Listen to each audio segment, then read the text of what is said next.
Découvrons dans cette nouvelle vidéo comment paramétrer les actions commerciales de façon automatique.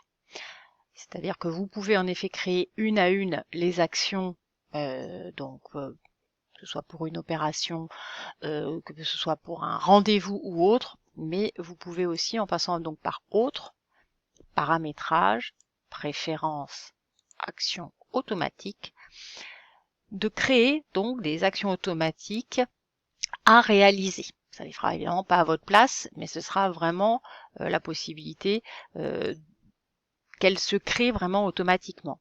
Donc par exemple, la première, je décide de dire que tout juste, par exemple, un jour après la création de mon opération, donc vraiment à la création de l'opération, je vais par exemple envoyer ma proposition.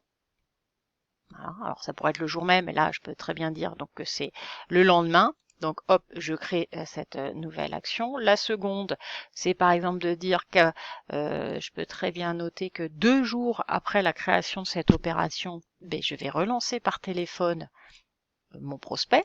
Hop, voilà. Que je peux ensuite après choisir que la troisième, c'est par exemple la veille ou le jour même de la date d'option. Donc, j'ai après la date d'option, j'ai avant la date d'option. Bon, par exemple, je peux noter un jour avant la date d'option, par exemple, d'envoyer un email à ma cliente et ainsi de suite. D'accord? Donc vraiment, vous avez donc ici, vous notez, vous avez bien compris le nombre de jours. Vous avez toutes ces possibilités là après la création de l'opération. Donc avant ou après la date d'option, avant la date in, après la date out, après la possibilité d'annulation ou date de refus. Donc là, en effet, dès que vous allez changer un état d'opération en annulé ou en refusé, si vous avez créé cette action, vous aurez cette action qui va s'impacter. D'accord? Donc ça peut être important aussi. Et ici, vous avez les nouveaux types d'actions au niveau des items. Dans les nouveautés, vous avez tout ce qui peut concerner finalement un acompte à relancer. D'accord? Alors, comment ça se présente? Donc, imaginez que vous avez fait cette création automatique. À partir du moment où vous allez donc créer une nouvelle opération, d'accord? Donc, on va prendre une opération. On va dire que c'est pour le 12 juillet de cette année. Je rentre toutes les informations. Voilà. Voilà. Ici, vous aviez auparavant que l'action automatique. Vous choisissiez, pareil, ce que vous souhaitiez. Vous notiez vous-même la date et ainsi de suite.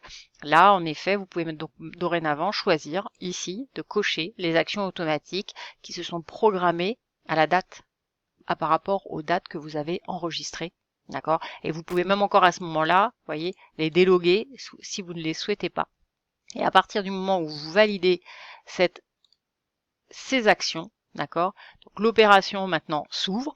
Vous allez pouvoir ajouter voilà ce que vous souhaitez pour cette opération, d'accord, et vous retrouvez ici au niveau des actions de l'opération, voilà, toutes celles que vous avez choisies. Donc maintenant, vous avez vraiment par la suite le suivi. Vous les retrouvez aussi à cet endroit-là. Et vous pouvez toujours voilà, cocher et rentrer dans l'opération et rentrer les informations nécessaires. Donc ça, c'est un gros avantage, une belle nouveauté de ces créations automatiques que vous retrouverez bien entendu au niveau aussi de l'onglet toujours de la to-do list aujourd'hui de ce que vous devez faire. Voilà, bonne continuation.